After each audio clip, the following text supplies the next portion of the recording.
So when you move in on someone, there's an appropriate time to do the poison hand type striking. There's an appropriate time to move into these in close snake type positions. There's an appropriate time for those strikes, and there are times that are not appropriate for those strikes.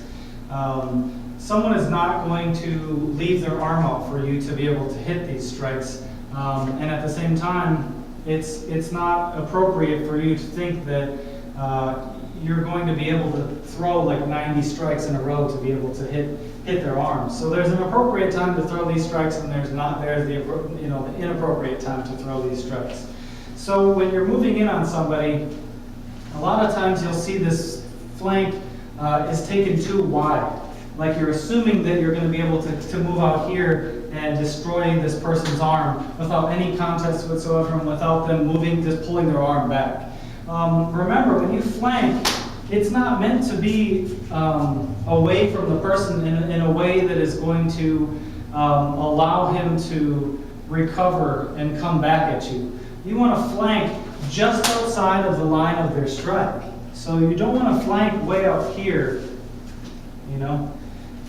Let's do this maybe from a direction that's easier to see. So if we're here, you don't want to flank way out here.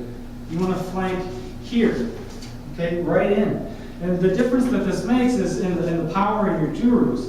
If I'm here, when I'm doing my juru and I'm hitting here, my stance is here, so my strength is coming straight ahead this way, and you can see that I have no balance in that direction.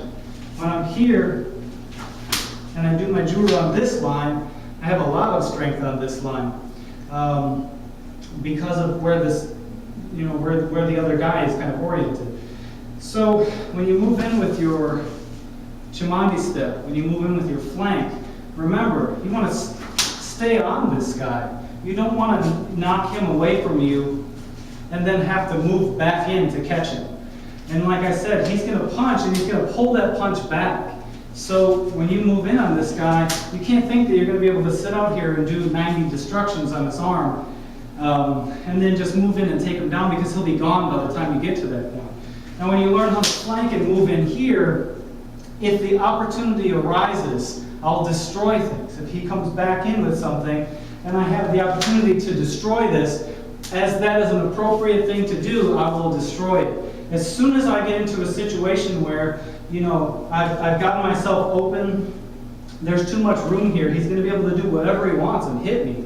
Like I said, there's an appropriate time and an inappropriate time to do that. So you've got to keep in mind that you can't just move in with this intention of destroying everything in sight and not taking into account any of your footwork and not taking into account, the fact that he's not going to hold his arm out like that for you. So you have to mix that up. You have to mix up the taking over of his space and overwhelming him with these jurus that are designed not just to deflect someone like this, and then I move in and do whatever I want. They're designed to crash in and to take this guy off of that line.